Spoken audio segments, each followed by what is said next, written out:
Hey y'all, happy Tuesday.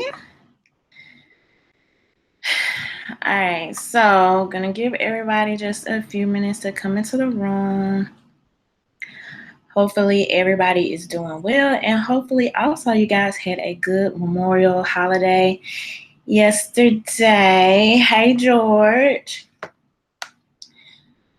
So gonna give everybody a few minutes to come in because I know I put my notification out kind of late or whatever. My computer been acting up. But hopefully everybody had a wonderful time with your family. Hey Cajun.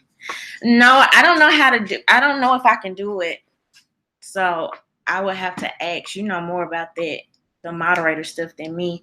Hey Lavon, hey Jamal. But y'all, yesterday I ate so good. Oh my goodness. And of course, I enjoyed good time with my family. Y'all know I always advocate for that. Please enjoy your family and spend time with your family while you're here. You can always make more money, but once your family is gone, you can never get them back. So I always advocate for that. So I definitely did that yesterday. And we had a good time at my grandma's. We barbecued. I made my famous barbecue beans. It was all the rave, you know. Hey DJ Mo. But yeah, dreaming. It's some straight up foolishness going on that I want y'all to definitely be prepared for. I always talk about on my channel having foresight and why it's so important to pick and be very aware of the stuff we support, like in the media and the agendas constantly coming for us and stuff like that. So I'm definitely going to get into the story in the title, but I want to talk to y'all about some other stories first that has been going on in the news. Y'all know, crazy world, cold world, as J. Cole would say. So yeah, we definitely gonna talk about that. But before we get to this, so hey Kenny. So to the people that were in my live last week, which that video is not gotta do it occasion. You know we always gonna eat good. We always gonna eat good. Grandma gonna feed you, you're gonna be well fed. Gotta do that. So yeah, but Water Sniper said they cannot Me Too a dead man. Oh my goodness. Little do you know. But okay, so let's talk about this first, y'all, and then I'm gonna get right into that. So if you were in my live last week, okay, I told y'all we talked about the this act that basically the Democrats passed to add sexual identity. Is that the right word? Sexual something. Y'all know what I'm trying to say. It's so many like terms and ways you got to say this stuff. But anyway, they basically added this to, basically to civil rights, to say, hey, you know what I mean? Like, you cannot be discriminated against. So I told y'all how this would basically work against Title IX that was supposed to give women, you know, the right to participate in sports and things like that. Hey, Manny.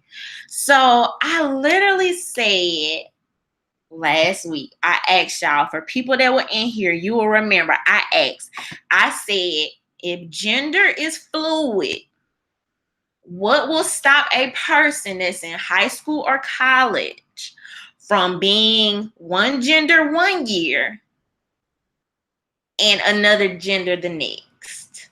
That was literally my question. Here we are a week later,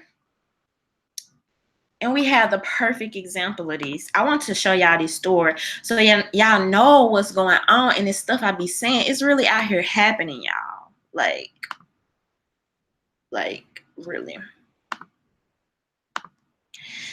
So this is from the blaze.com. hurdler born male but competing as female easily takes NCAA's women's national championship. A college hurdler who was born male but has been competing as a female just became an NCAA's women's national champion. Okay. CC Telfler of Franklin Pierce University won the 400-meter hurdle Saturday night by more than a second with a personal collegiate best time of 57.53 seconds, and also was named to the All-American first team in the 100-meter hurdles. All right, so you see, this is CC here, okay? Now, so we're going to skip this part. Y'all know I always leave the links if you want to come back and read the articles for yourself. But what's the background, okay? Telfler, formerly known as Craig, as recently as January 2018, ran with the men's track and field team at Franklin Pierce University. Telfler started going by the name CC while competing with the men before transitioning to women's competition. According to the website Turtle Boy Sports, which researched some of Telfler's statistics as a male competitor, Telfler was an above average male hurdler. But as women's hurdlers are lower, women's hurdles are lower. I think I've been saying the name wrong. Telfler soon dominated the competition and became the top women competitors in the women's 55 meters hurdles and 55 meter sprint. Okay. So the policy, the NCAA has had a policy for transgender athletes for years. It is legal under NCAA bylaws for biological males to compete in the women's division if the male has suppressed his testosterone levels for 1 year. Okay, so now by that statement alone, I guess we're equating suppressed testosterone levels to womanhood. That's basically what I'm getting from this article, even though we know there are actual men, people that identify as men, male, whatever you want to call it, that literally have issues with low testosterone. But okay, whatever. Anyway, so let me show y'all this quick clip. Let me make sure y'all can see it of CC. Can I make it big? Oh, it's not letting me make it big. Anyway, but hopefully y'all can see this. But I'm talking about hauled tail on these girls. You can see the height difference. You can literally see the height difference, everything. So what you're going to see with what's happening now is them trying to push this further. And this is what we see. This is basically what's happening, exactly what's happening with the Equality Act, okay? Is to basically make a path for this to go on. Even with testosterone lowers, whatever, testosterone blockers, I don't know, hormone blockers, whatever you call them, still does not change height. Testosterone levels does not change your height. Okay, which we know on average, the male species tends to be taller than the female species. Foot and hand size, center of gravity, fat accumulation, okay? Particularly center of gravity, when you literally have people jumping over hurdles, center of gravity goes into that. It goes hand in hand. And so now you literally have this person that is the freaking champion here, bringing the first win to this particular school, this school that CC goes to. So what's going to, if these schools the better the athletes participate, the higher level of candidates they are able to bring to their school, the more money and funding they're able to bring into their school. What would stop a school that these schools thrive off profit? We know how these universities and these colleges work regardless, okay? They thrive off profit. What would stop them from saying, well, hey, let's add 3, 4, 5, 10 other people like this to our teams, knocking out biological born women? What would stop them? Absolutely nothing. And honestly, the crazy part is it's going to get to a point where if you say, oh well, let's try to keep the team a good ratio between transgender people and biological women, we're going to get to the point where it's going to be akin to racism, basically. I mean, that's exactly what's going to happen. So this is just crazy, and I found this very ironic because I was literally just talking about this in my live last week. So I'm like, and here we are, getting crazier and crazier. But Humble Siren said people should boycott these events, but I'm like, it's to the point where does it even matter? Like when you start something, it's like you put that ball on a hill and it just starts to roll downhill from there. And this is what I'm going to talk about with this whole MLK thing today, because once this agenda or whatever starts, it's really hard to stop it. Hey, Alan. But it's really hard to stop it. And so we see the same thing happening with the Me Too movement. And I'm going to be talking about that today. I was literally just watching a video on YouTube the other day, and they were interviewing people like in the streets or something like that. And y'all know I've also been telling y'all to watch out for this whole transracial thing, because eventually that's gonna come too. So the guy was interviewing people, and he was like, how would you feel if I told you I'm trans? And the guy was like, oh, I'd be cool with that, whatever. And the guy was like, well, what if I told you that I was transracial? And he was like, honestly, you know what I mean? I really can't say anything about it, because it's like once it starts, it doesn't stop. It just keeps going. So literally we're getting to that point, it seems like, in every aspect of social connection or whatever, which is just absolutely crazy. Lavon said it's unfair to natural women who compete in sports. My thing is, I find it so odd that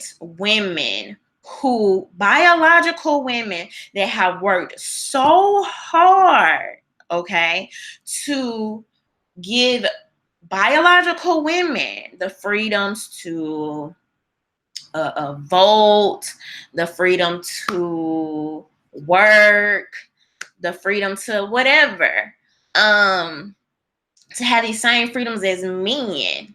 You worked so hard for this, and now you are about to be pushed out, whether that be scholarships, grants, opportunities. This could take some type of affirmative action type benefits.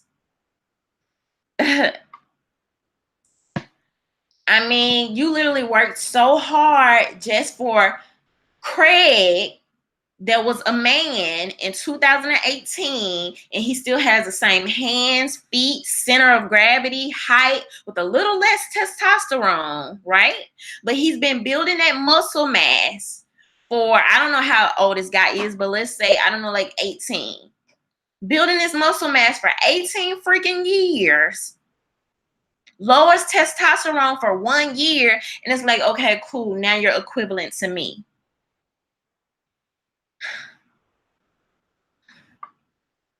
I am confusion. Like, How is that not contradictory to the essence of what true feminism was even supposed to be about?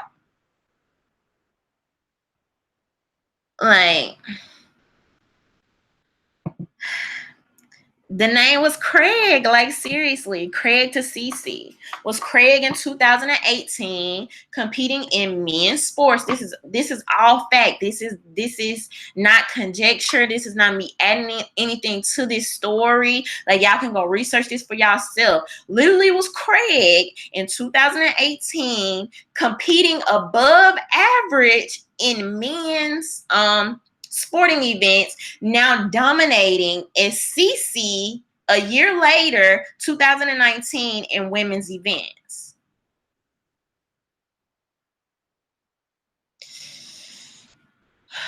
What do we say to that?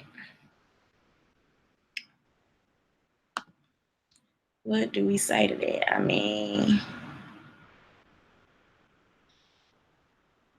but yeah, y'all. So crazy world.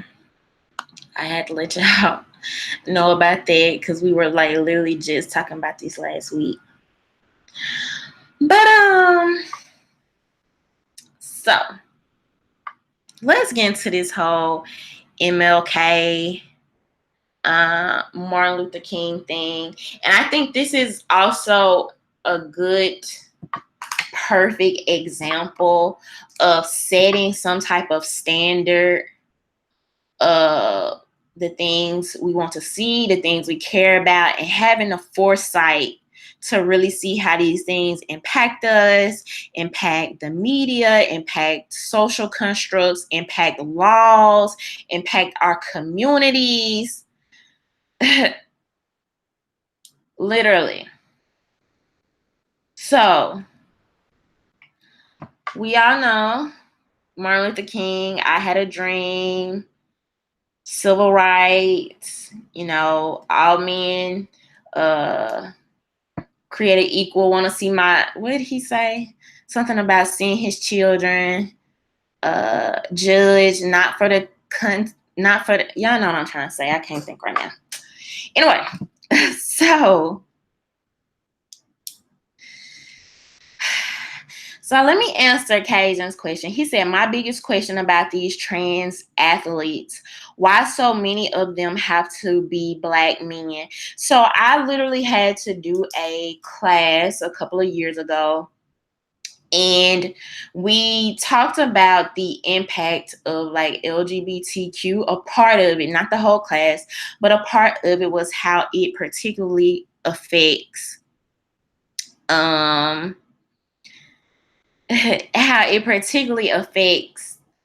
the Black community. And honestly, I personally believe it could be for several reasons. Now, even though I feel like you do have people who are born with biological things going on, mental things going on, where they can feel like, what's going on in my mind doesn't match what I feel I look like. I definitely think that's a possibility. And I do think that does happen. Okay. But we also have certain levels of things going on in a Black community that affects us disproportionately. One of those things being that we are very matriarchal. We've seen this from how Black men not being in the home has impacted us. I think y'all can think I'm crazy or whatever the case may be, but in certain neighborhoods, in certain communities, I think that there are things that are going into our food, into the air, into our vaccines that are also impacting us. There has, like, I don't put it past the government that they still do social and medical experiments to some extent. I don't. I mean, we can look at what's happening with Planned Parenthood and who that directly affects. And you know there are going to be medical discrepancies. We already talk about medical discrepancies. So why would this be any different? And so I think it's a lot of things it could be. I think it could be related to trauma. I've worked with a lot of children, a different range of children that have dealt with different things. Many who had been molested, sexually abused, physically abused, working with kids in the inner cities. And so all of this at a young age, y'all, it literally goes into the development and psyche of these children. Children are so fragile. The brain is so fragile, and it can literally be molded and manipulated in response to trauma. So I just think that it's just a lot going on and a lot to look at. I don't think that it's so cut and dry, but oftentimes with Black people, we get a lot of the brunt of things. We are disproportionately affected in a lot of areas. And so I just think it's a lot. Alan Roger Curry asks where I'm from. I'm from Mississippi. Y'all know I'm a Mississippi girl. But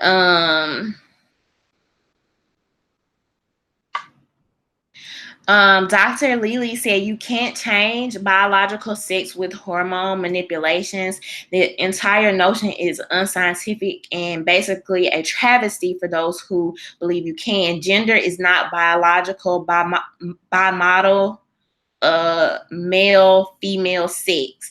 And I'm glad you said that, Dr. Lily, because where I think we really messed up or got it kind of confused as a society is where people started to think that sex and the way you present yourself are aligned, and that's not necessarily true.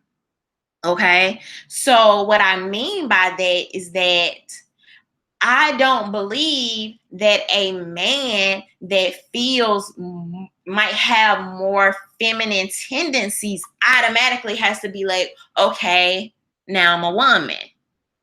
You know what I mean? Like literally. I'm sure a lot of us here have grown up with men who are a little bit more feminine, but they're still men. They still identify as men. They may or may not be gay. Sometimes they're not. But regardless, that doesn't automatically equate to being a woman, if that makes sense. Hey, Third Eye. And so aligning the two and people feeling like the only way I can get out of this social construct is to identify as something opposite, it literally doesn't make sense, y'all. I was doing some research like last week, and I literally came across a guy who said, I now identify as a genderless alien. Welcome to 2019. A genderless alien. So imagine if you get some of these people in office 10 years from now, you may have to address that person as such. A genderless alien. Hey, cool gent. But Lavon said you need to see the new Gillette commercial about the girl pretending to be a boy. I kind of heard about that, but I haven't really seen a commercial. But I did want to also interject this as well, because you asked a question, well, why does it always have to be Black men? Cajun said that. Another thing I've noticed is that anything anything you want to promote, you put a black person on the face of it and you're good to go. Literally. Y'all think about that. I've talked about that before with the believe all women thing, right? At first, if you were watching the trial with the whole like Brett Kavanaugh thing and kind of like keeping up with it, at first, it was literally, if you were watching like the protest and the coverage of it, it was literally seas of white women out there. Then all of a sudden, when the press started showing up, and then they were like following these people to their offices, and y'all know the whole scene with the elevator, and they were the scene with the elevator, and they were trying to get their, their 15 seconds of fame. And I remember watching it with my dad, and I was like, this is so scripted. Like, they planned this whole thing out. Like, the way the girls were in the elevator, they were black girls. I think it was a black girl and like a maybe like a Hispanic girl or something, if I remember correctly. But you had like all these, you had like more black girls in the hallway and stuff like this. And my dad, he was like so freaking convinced that this was just so real. This was just heartfelt. And I'm like, you're watching it like a movie. How can you not see? It looks, the framing, the story, the narrative, everything was a movie. But you put a black girl on the face of something, it's easy to sell, man. It's easy to sell. Any type of social agenda, you look at everything they're trying to tie to civil rights now. You tie it to civil rights. You tie it to black people. They do this to legitimize stuff that sometimes that ain't got nothing to do with me. So that's another aspect to your question as well. Why y'all are going to see the girl trying to get into the NFL, black girl, the Gillette commercial that I really didn't see. I just saw like a clip or a screenshot. I think it was a black girl. You're gonna see these athletes, trans athletes. They're gonna be black. You put a black face on it, it sells. You know what I mean? I mean, that's just how it is. Like, I don't know if it's the whole, the oppression, woe is me, you know what I mean? My life ain't been no crystal stair type thing. And I'm not trying to be funny. I'm dead serious, y'all. But you have to think of this stuff like literally like these are still products, right?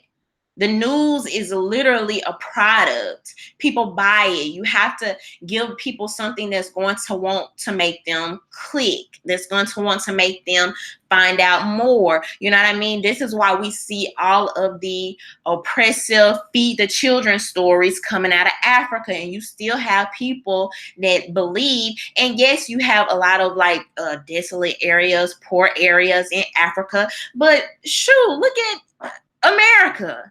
In some of these inner cities, you know what I mean? But people love that, my life is this and that story. And so they will put us on the cover every time. I mean, it just sells. And that's why we have to be very careful and very vigilant about the agendas that we aid and prop up as well, or whatever. But yeah, so I got into that. But let me get back on this MLK thing, y'all. And so basically, and I'm gonna read y'all this article from MSN News. And we're going to talk about this a little bit. The title of the article is Unsealed FBI File Accuses Martin Luther King of 40 Affairs and Laughing at Rape. This is where we are now. 2019. All right, let's see. All All right, MSNnews.com. Y'all know I dropped the article if you want to go back and watch. But unsealed FBI documents allege, okay, that Martin Luther King was present while a friend raped a woman. The claims were unearthed by the civil rights leader biographer David Garrow, who won a Pulitzer Prize for his 1987 book, Burning the Cross. All right, the unsealed documents confirm the extent of government surveillance against Dr. King with recording devices concealed in hotel rooms he stayed in. According to the Sunday Times, FBI surveillance documents also make a number of claims about Dr. King's sexual behavior, with one incident allegedly caught on tape at a hotel in Washington, D.C. FBI reports allege that Baptist pastor Logan Kearse invited several women back to his room with Dr. King, where the pair were recorded discussing sex acts with the women. An FBI document claims when one of the women protested that she did not approve, he immediately and forcibly raped her. It adds that Dr. King looked on, laughed, and offered advice during the ordeal. Dr. King, a Baptist minister who had a daughter with wife Coretta Scott King, was reportedly monitored engaging in sex acts with around 40 women, with the files claiming he was surveilled participating in acts of degeneracy at sex orgies. The FBI anonymously threatened to publicly expose Martin Luther King's unfaithfulness with wife Coretta. On one occasion, the documents claim Dr. King coerced a woman into a sex act by claiming it helps your soul. Okay. Documents also suggest that Dr. King may have secretly fathered a daughter outside of the marriage. And also the FBI threatened to expose his adulterous acts. And this just goes on to talk about this. So, before y'all start to think some type of way about this David Garrow guy, like, oh, who is this guy? And you see this article on Yahoo News as well. But who is this David Garrow guy?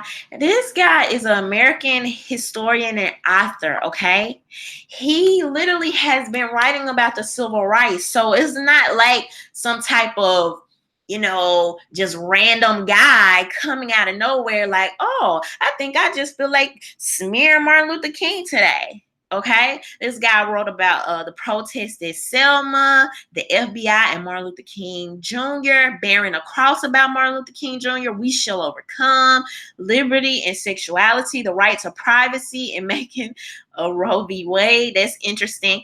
And Rising Star, the making of Barack Obama. So this man literally wrote a biography on Barack Obama, okay? This is who we're talking about. This man has been, I think his work has been seen in like the Los Angeles Times or Washington Post, if I'm not mistaken. But this guy won a Pulitzer Prize. Like, this is like a big time author that we're talking about that has wrote several things as pertains to civil rights, as pertains to the progression of from literally Martin Luther King all the way up into Obama. All right. Now you have this man coming out saying that there are FBI recordings of Dr. King watching a woman being raped and laughing, right? So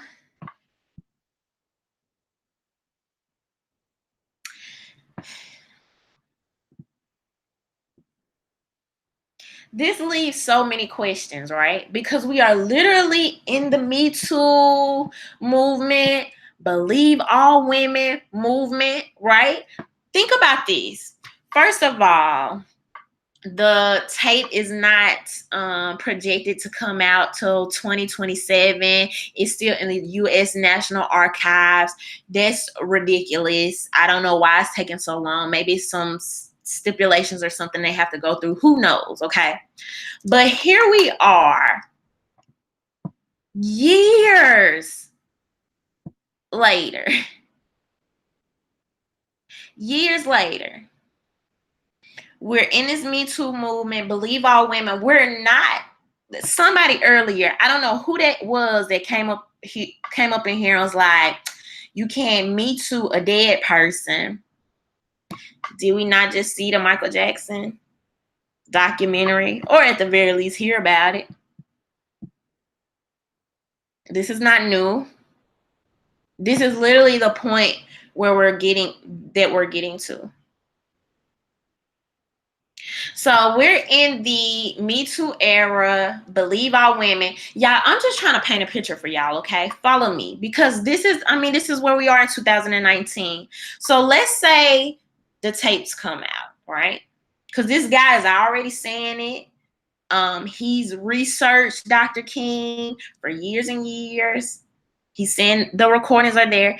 Let's say the recordings came out, right? And it was made public knowledge. We had access to the recordings. It would be very possible for women to start coming forward at the release of these tapes and saying, no, he raped me, he touched me inappropriately, he coerced me. It's very possible. So where is the cutoff for such things?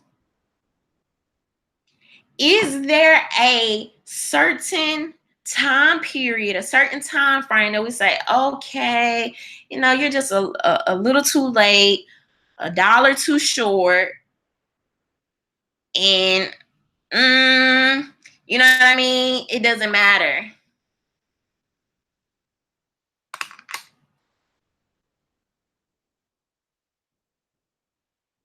Like, where is the line drawn for such things? And then my thing is that we have created this platform. We have created this platform for these things to happen. Does it ruin your legacy? Do you get to keep the good parts of your legacy? Do your speeches? If more evidence comes forward, do your speeches get removed from YouTube? Your pictures, do you get removed from history books and history plays?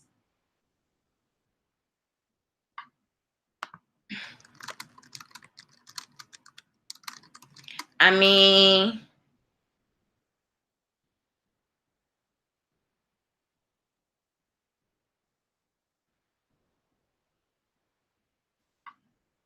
there is no line. Like Dreamin said, there is no line. This is where we've come to. For this man to even put this out, this is certainly a money grab and certainly a grab for attention. Now, what I do think is that you don't see a lot of news sources picking up this information at this time. And I think right now things are really shaky, right? We saw what happened with Oprah and the whole Michael Jackson thing, right? At first she was beating her chest. She was so proud. She did the documentary.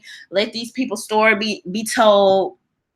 She thought she was going to get that same type of reaction from the R. Kelly thing. But then when she got that backlash, she started to retract.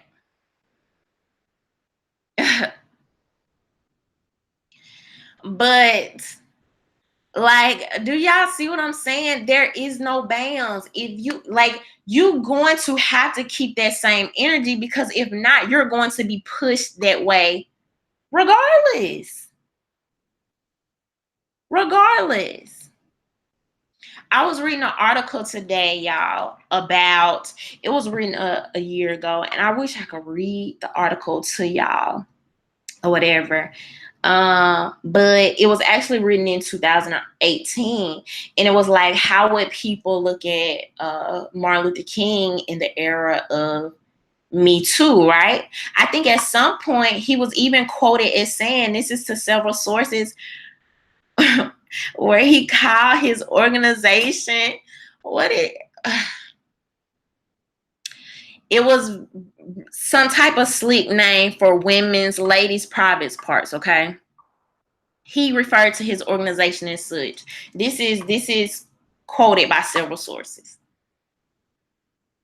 And so the article was talking about like how he would be viewed in this point in time. So we all know, we've heard stories about Martin Luther King stepping out on his wife, this and the other, right? But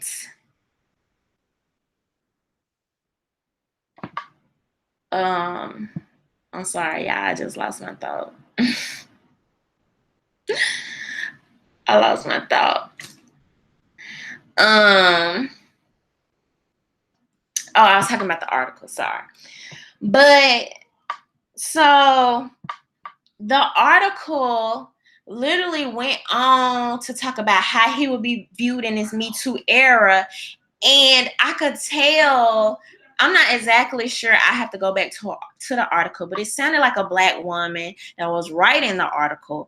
And I could tell they were trying to extend every piece of grace, right, to Martin Luther King. Like, oh, yeah, it would totally be different in this Me Too era. But I mean, that happened so long ago, and that was a different time. And you can't hold people to those same standards and this and the other. But I'm like, you have to keep that same energy regardless across the board.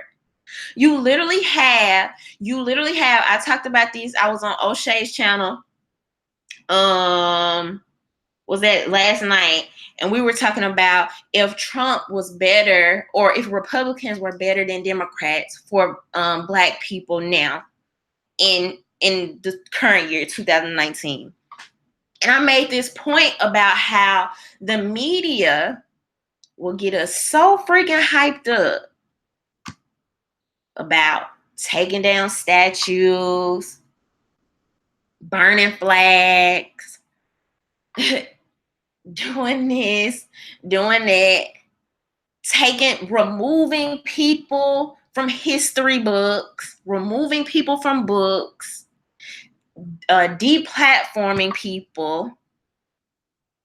You're gonna have to keep that same energy all around. I say this all the time in my videos, right? Once they use those casualties, because everybody all with it at the beginning. Everybody all with it when it's the quote unquote racist white man, right? You all down. But you don't have the foresight to see that after they done with the casualties, they're coming for you. Every single time. It never fails. This cancel culture, they're coming for you. They're coming for your fave. Hate speech, they're coming for you. They're coming for your fave.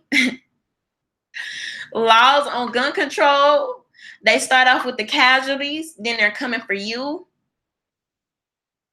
We have to think long term.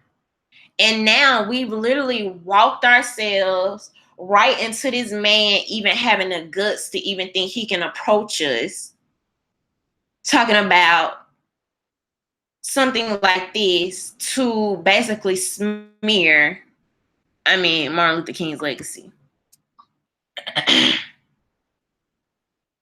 So this is so important. This is why it's so important that we have foresight, because things always start one way, right? We're always for it when it looks like, oh, we're protecting you. We're looking out for you, until it's hurting you. And we're literally in an era now And Behind the Shutter just said this: "When I have a problem with people who make accusations about people who can't defend themselves." Not only that, Behind the Shutter, not only that, but we're literally in an era where people can now just make accusations. You don't even need proof anymore. I have about as much faith that these tapes will come out as I'm still waiting on the Omarosa N-word tapes. Like, that's how much faith I have in these tapes coming out at this point. But I think that they were throwing this out here. This was just a little pop in the water, right?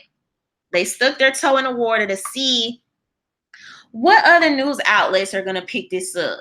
Are people going to talk about it? Let's see what's going to happen. So, if so, we got them. We got them again. We can make a movie about this. You know what I mean? Oh, the salacious acts of Martin Luther King. The real Martin Luther King. We can make a documentary. We can write books.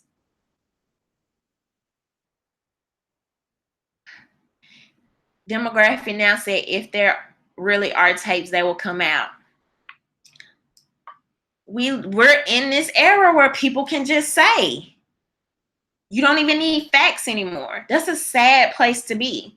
People can make allegations. Your whole life and your career, your legacy, everything you ever built can be ruined. Literally.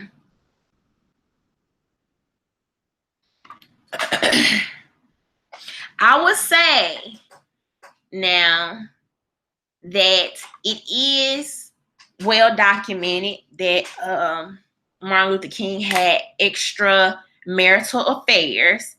Hey, Gab. It is well documented that he had extramarital affairs. But to amp it up, right, and say that he was complicit in somebody forcibly being raped, not only that, using his power as a preacher, a pastor, and say, oh, participating in these type of activities are good for you. They're good for your soul. That's taken into a little bit more of a higher level than just cheating on your wife. You know what I mean?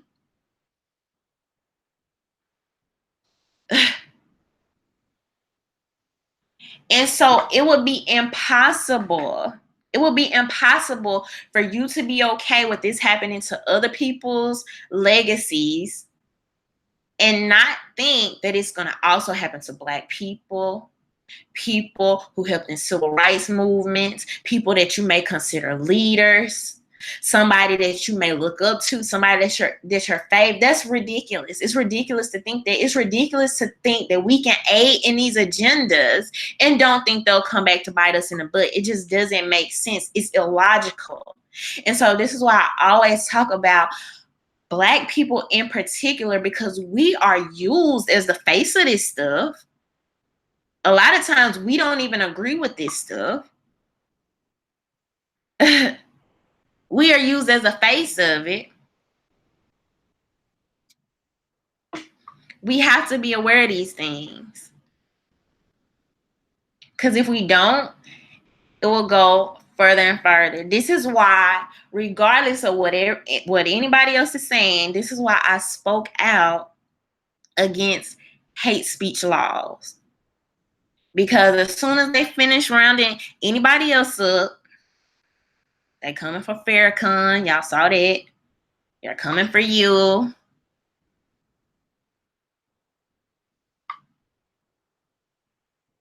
If I'm telling you right now, if hate speech laws ever became a thing here, right?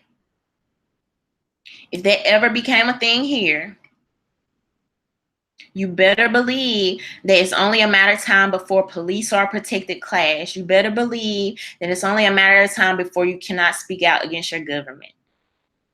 And who you think that's going to affect the most?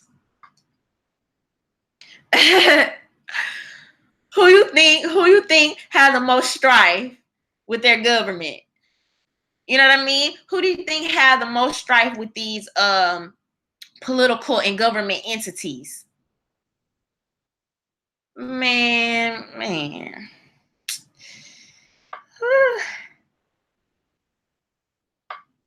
Man, so I'm telling y'all, like I saw something today about this college student who was suspended over a gun photo, a black couple, right?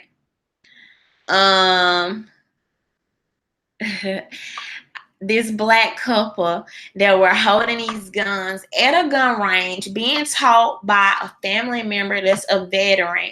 And the young lady was kicked out of school for that. This is a young mother, by Manny. This is a young mother just trying to get through school, trying to create a life for herself. All this gun control, all this and that. Who, like, if I'm telling y'all, we are disproportionately affected by Planned Parenthood. We are disproportionately affected by, I mean, name something. Really? I mean, anything. Anything. Y'all don't think when they start rounding these people up for that, who is it gonna affect most?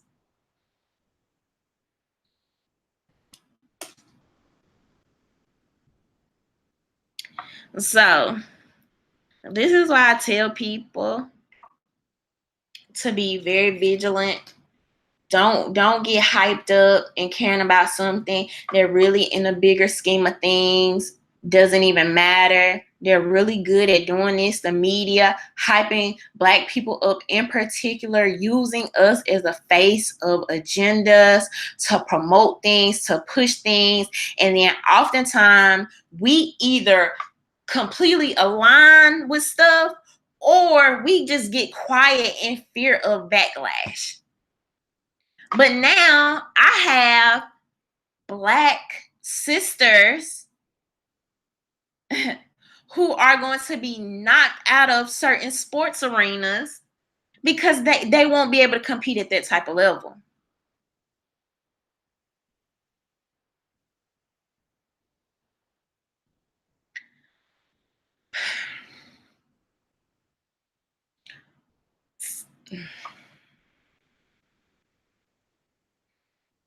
Yeah, yes, Cajun. Let me show y'all that. I do want to show y'all this story because I actually got it pulled up. And then it happened in Florida, which is the even more crazier part about it. And I'm like, man, y'all, man.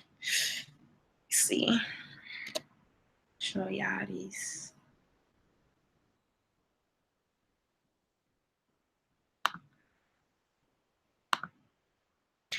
And then, okay, we gonna talk about it after I show y'all this.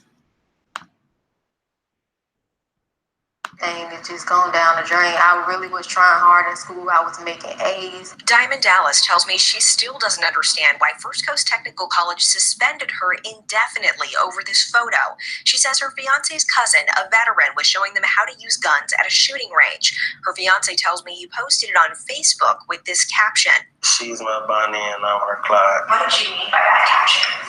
What I mean is like, we're together forever. Dallas's attorney, State Representative Cord Bird, filed the lawsuit against the school, its principal and assistant principal. Some people don't like guns. They feel threatened by firearms, but that's why we have constitutional protections to protect against activities that other people might find uncomfortable or unpopular. This is my second time calling. I called the school twice and went to the office to try to get the administration side of the story. No one would talk to me. I can't get a job, and I have a baby I have to support. I've been out of work long enough, and I wanted to do this to be able to provide for my family, and now I can't. Did she say that was her boyfriend or fiance? Let me see. Where was that picture at? So this is the picture, right? So y'all see this. All right, you see him holding a gun here. Okay. Her holding a gun here. Now I have to admit, I will never get behind the camera on these type of pictures because pointing the gun at the camera, even me pointing a gun at the camera or somebody pointing a gun at me makes me hella nervous. So I wouldn't do this. And any pictures that y'all ever see of me holding a firearm, I always have the person kind of like stand off to the side of me or whatever. But regardless of the fact, they were literally at a gun range. So I'm assuming this is an outdoor, okay, gun range. And this happened in Florida. And the thing is, these pictures are not uncommon. Okay. As a matter of fact, the funny part about it is that, so some of y'all know that I do photography. And one of the photographers that I worked for, we actually just did a picture like this not long ago. It was probably like a year ago, and it was actually a lesbian couple, and they did like the whole Bonnie and Clyde scene. You know what I mean? That's not uncommon. Okay.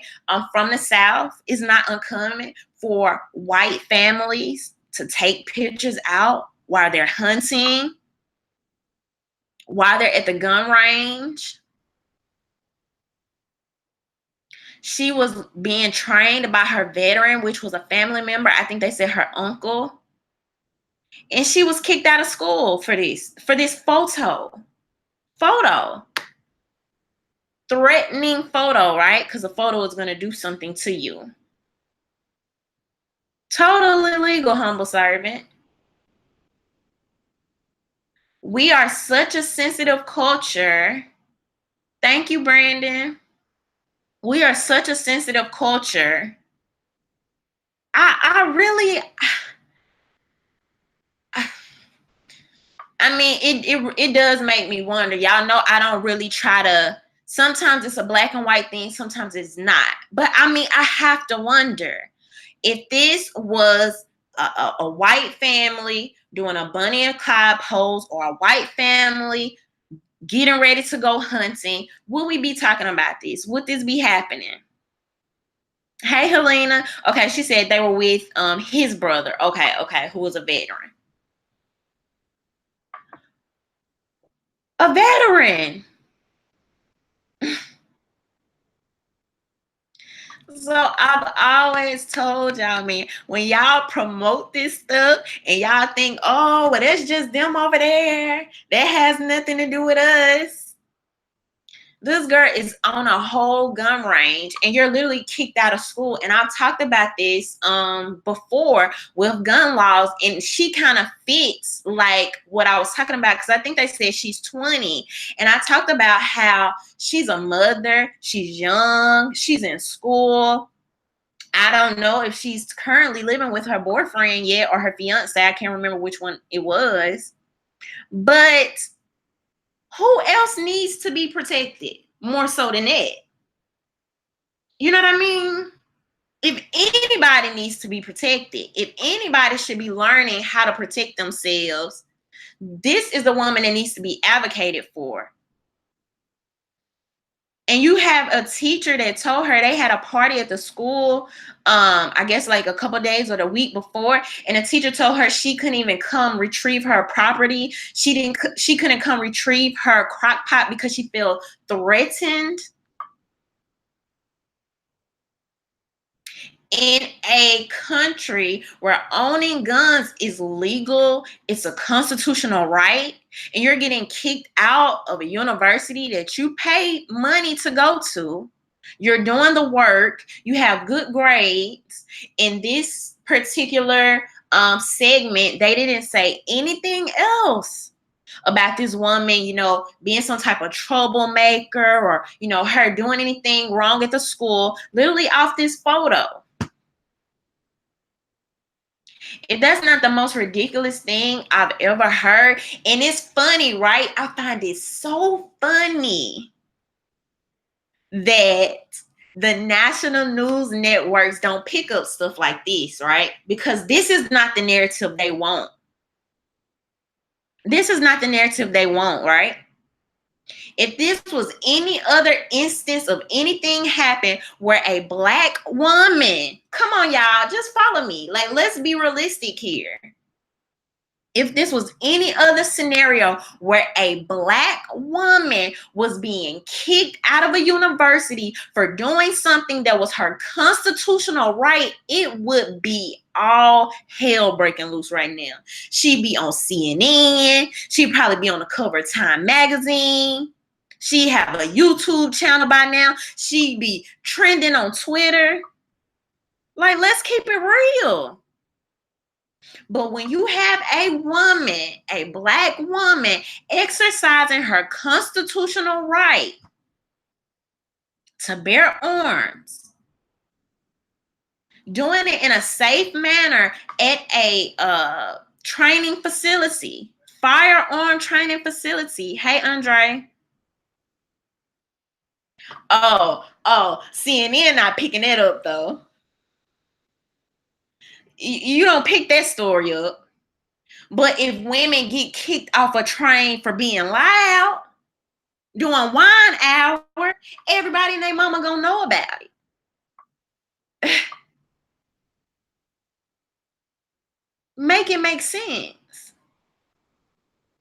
So it appears to me these people only use us, use black women to promote and push the agendas favorable to them.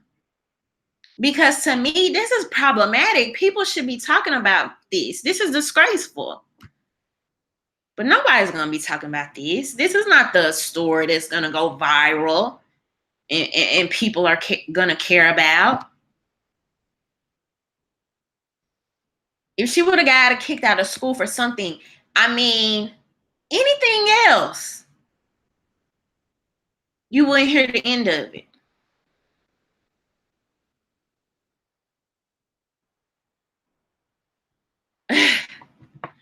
Like, and I just really feel for her. She seemed very genuine in a news segment, like just a young mother, you know, trying to. I mean, I think they said the guy was her fiance, y'all. But she talked about it, just trying to do the right thing, get her life on track, be where she needs to be, get a job. And these are the things that she has to deal with, that she's up against. It's so unfortunate. And that you don't have people are very picky about who they want to rally around or what issues matter. How does this not matter?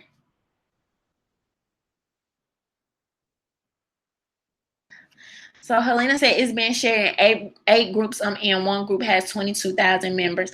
Make sure you drop me the one that has 22,000 members, Helena, so I can know about it. But I'm particularly, Helena, talking about in spaces that would usually share this information, black media, urban media, whatever you want to call it. I mean, I know Lil Nas is a artist, so he's, undeniably gonna get more attention. But people felt like he was being kept off the country charts, right? Oh, that's something worth fighting for. That's something worth talking about. But this isn't gonna get that kind of coverage. Absolutely. No CNN, no Breakfast Club, no MSNBC. I mean, this girl got kicked out of school. Like, we're not talking about getting kicked out the Waffle House. And that's not to discredit other experiences that people have had. But to get kicked out of school, not only is that going to affect her and impact her emotionally, but how's that going to affect her job search, her finances? How's that going to affect her getting into other schools? Will she be able to transfer credits without having to disclose the information of this incident? It's so much to it. It's so much to it. But these are the stories that we don't really hear. They kind of get lost.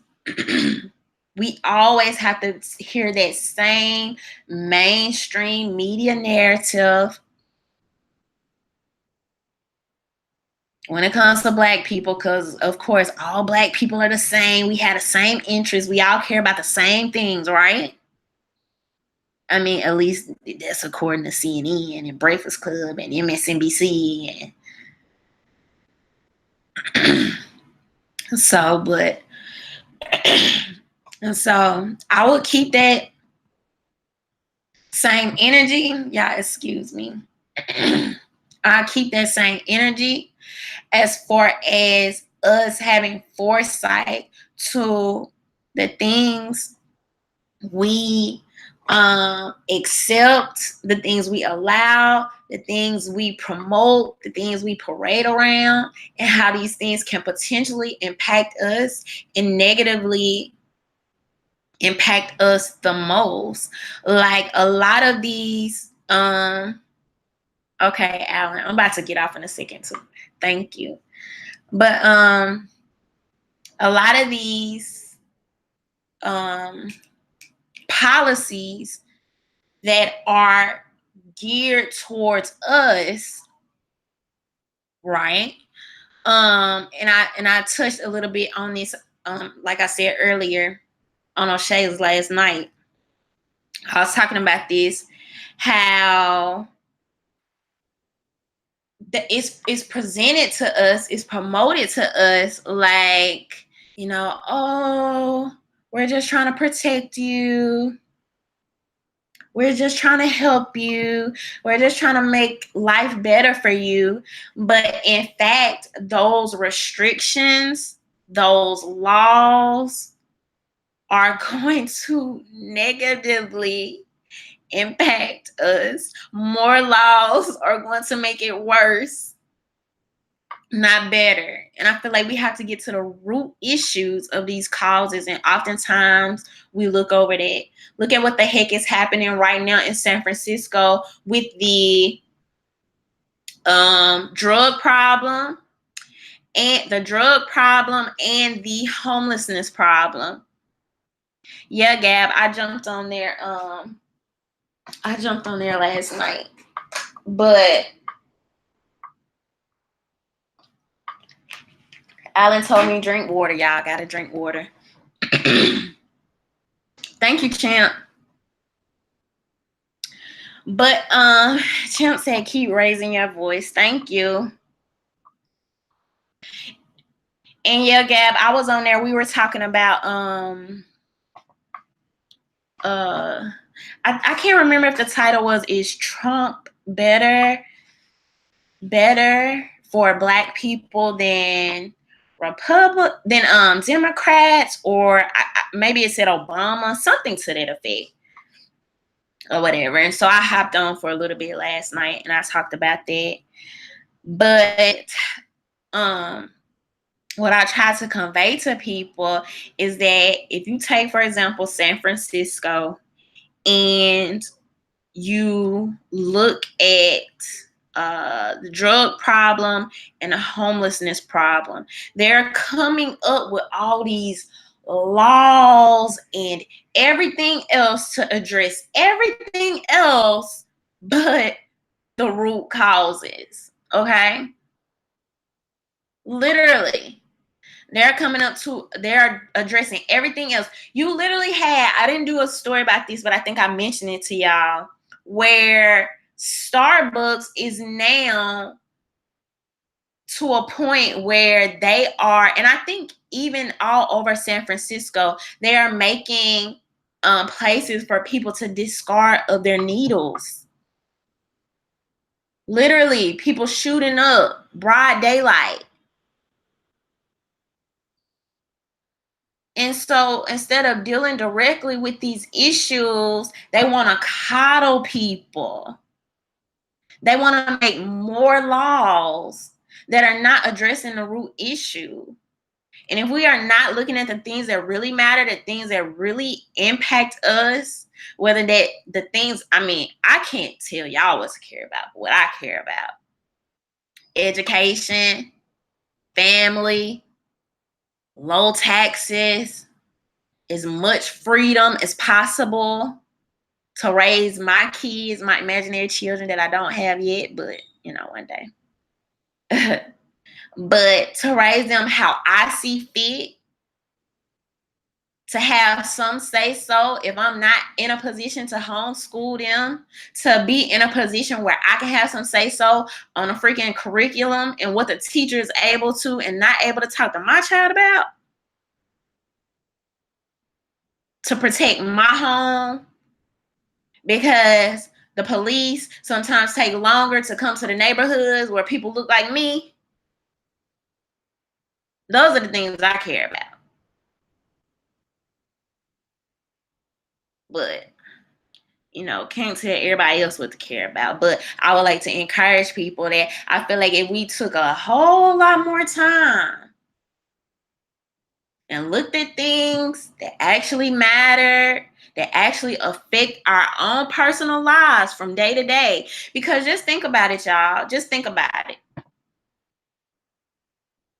If you had your TV, I want y'all to picture this. Sit back in your chair, wherever you at right now, your bed or whatever. If you actually had to sit back and think about how much your life has changed in the last 2 years with your TV off, right? So just imagine living your life. No, I would say from 2016 to now. Imagine if you had lived your life with the TV completely off. No TV, no internet, no social media. How much really has your day-to-day life actually changed? And if it has, how much of those changes are directly because of you? It's not somebody on Capitol Hill. It's not Don Lemon on CNN. It's not the boogeyman.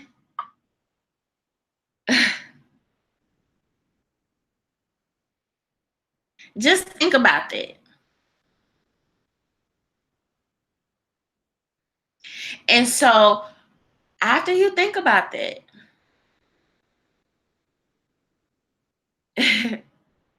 I think we should think about the things that actually matter and will affect us at the end of the day, because we are constantly bombarded and flooded with things that are not our own, might not ever impact us, right? It's just conjecture, it's just drama, it's just he said, she said, they said this, he doesn't like this person, they did this, can you believe he said this?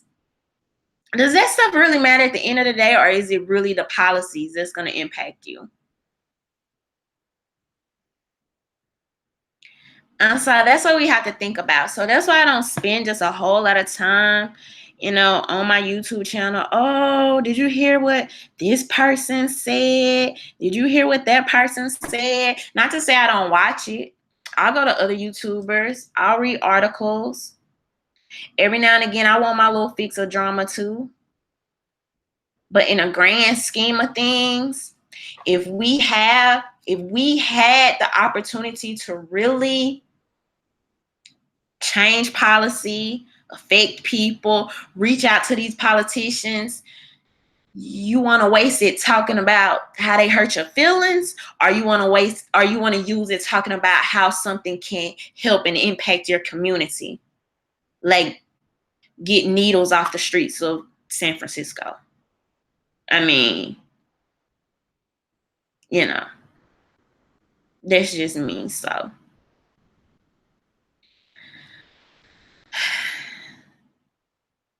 Flat Out Elected said, I spend 9 months a year in the Dominican Republic feeding and clothing the hungry. It has changed my life abundantly and beautifully. 9 months out of a year is a really long time. That's a really long time. I commend you. But I will also say, and I always tell y'all, sometimes you just got to get out of this freaking social media sphere because it's crazy. And sometimes you literally just need a breather. I honestly think that too much social media, looking at the screens, sitting in these computer positions is literally changing our brain chemistry and stuff. Some of y'all know that's been rocking with me for a while, but I worked in like the eye care industry for like a long time. And one thing is that how these computer screens and stuff are affecting our eyes. It literally affects your eyes, your eyesight, and it affects your sleeping patterns. Not only that, oftentimes people get some type of mental stimulation from responding to certain information. Whether, that could be like a like on Instagram. It could be the games that you play on the phones and the video games. So it's always good to get a break from that stuff and like come back to reality and realize that, man, maybe your life is not that bad. Maybe it's not as bad as the TV is telling you. You know what I mean? Maybe you do have a lot to be thankful for. Maybe you're blessed. Maybe you have a roof over your head. You have a car. You're able to have a job and work every day. You know what I mean? To some regard. And I think if we really just look at that and you stop letting the TV tell you, oh, your life sucks, you're oppressed, you're not going anywhere, you'll never be anything because these people hate you and they're holding you back and you have the worst life ever and you're in a place that's the worst to be. Who wouldn't that emotionally drain? Good grief. It makes me tired just thinking about it.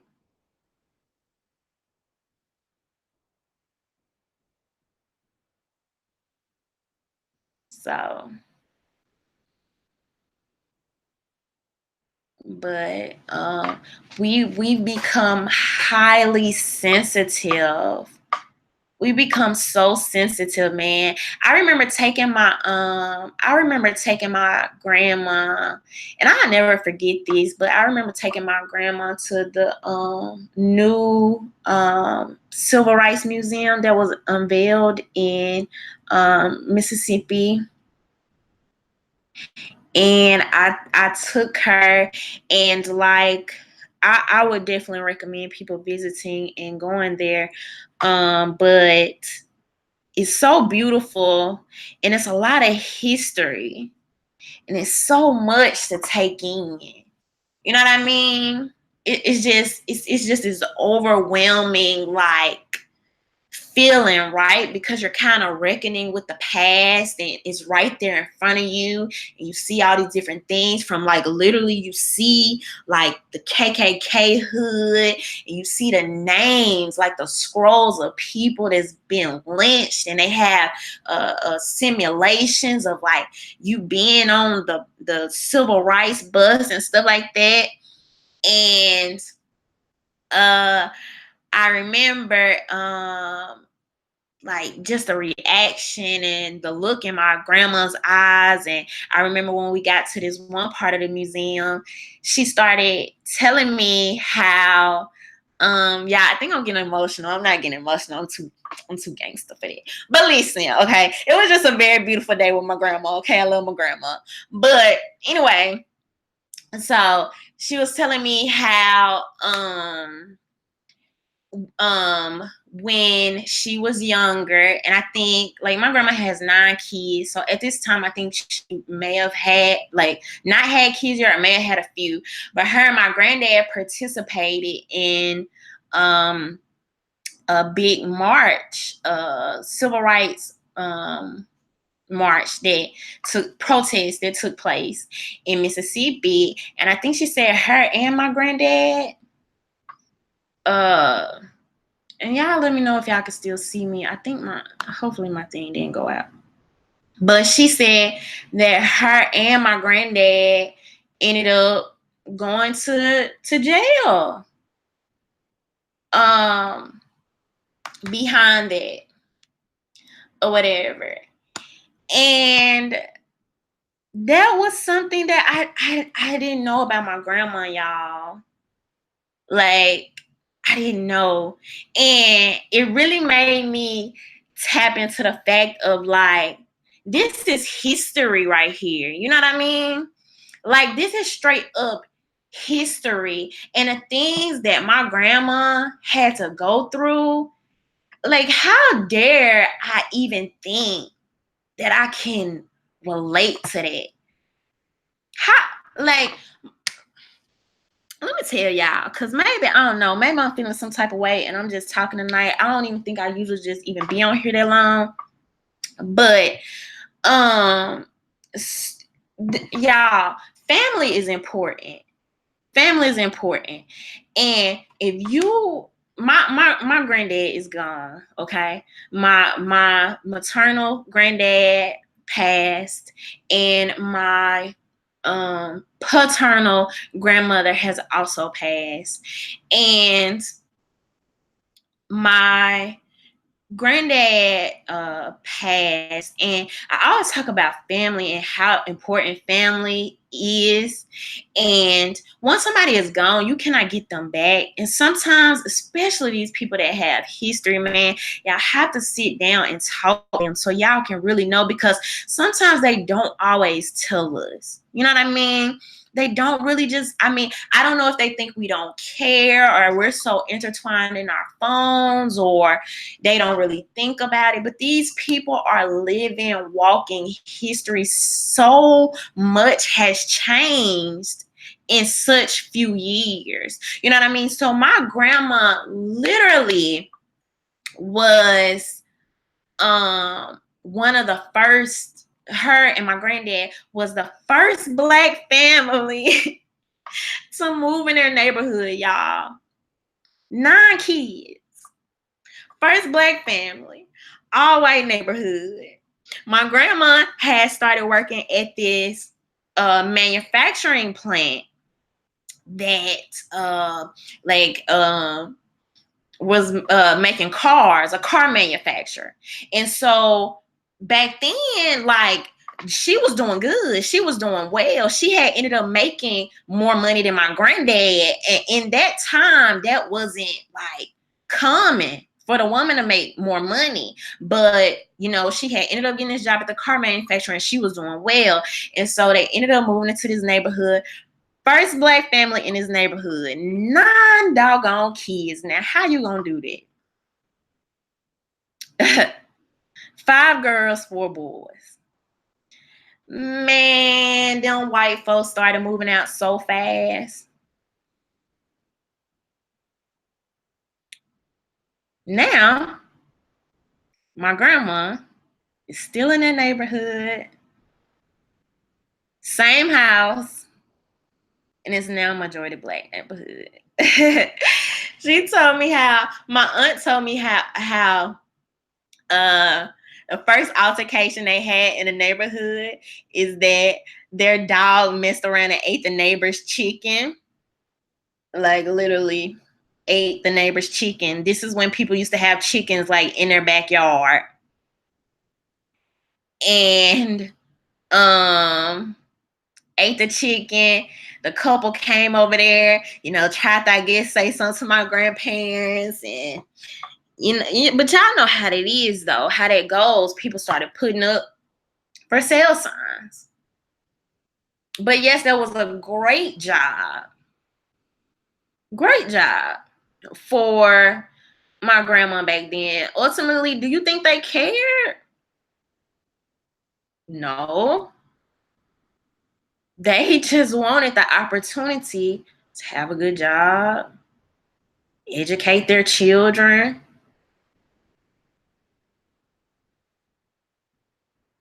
have access to transportation, better schools.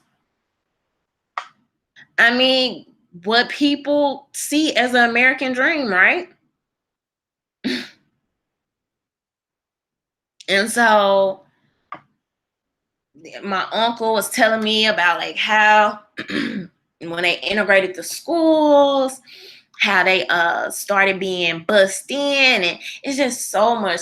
It's so many stories, man. It's so much culture, and it would be very inconsiderate for me to even think that I have anything close to that type of experience or that type of struggle. So, man, y'all make sure y'all do that, because it's certain stuff like with my other grandma, my other granddad, like I can't get that time back. I can't get those questions back. So when y'all can, like I always encourage it, like, you know, ask them questions, ask them about their history, what it was like when they were growing up, what did they do, what did they eat, and so much of that is being lost, man. My grandma used to garden. I think they had a chicken in the backyard. They had fruit trees. You know what I mean? When we used to get sick, I remember when we was little, man, my grandma would go whip something up. She'd be like, you don't always have to take that medicine, girl.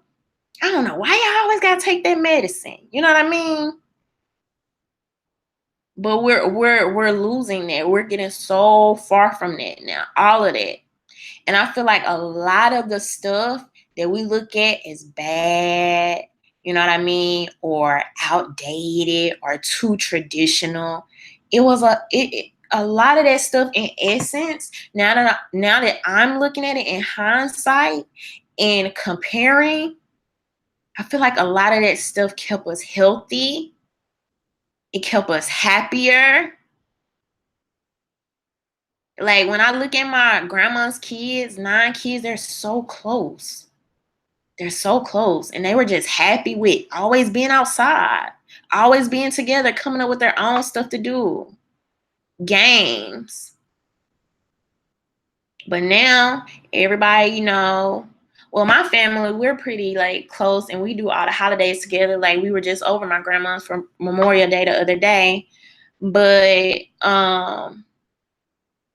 you know, it's just different now. People kind of off in their own room. Families used to have dinner together.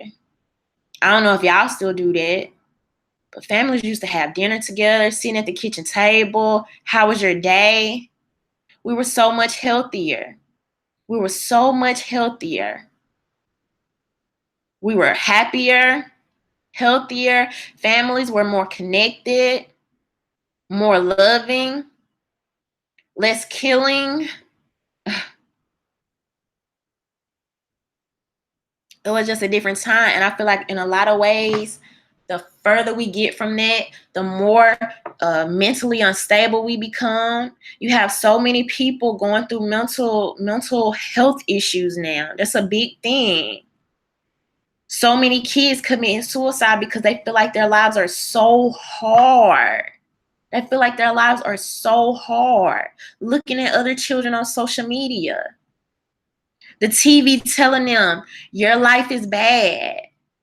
You're not worth it. You're not worthy. You won't get anywhere. You won't survive.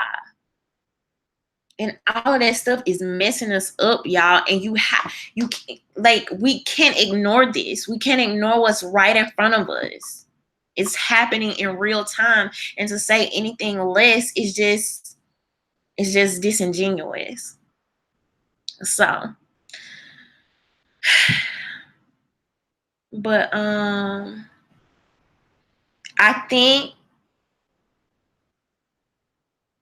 you know, I think for us to have any type of restorative anything to our schools, our government, our families, you're going to have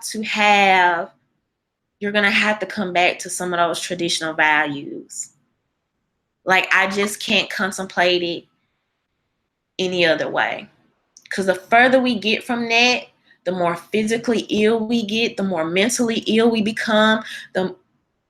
People are just unhappy with their lives. You know, before then, people were just simple. Everything was founded around the principle of family and community and the simple things of life.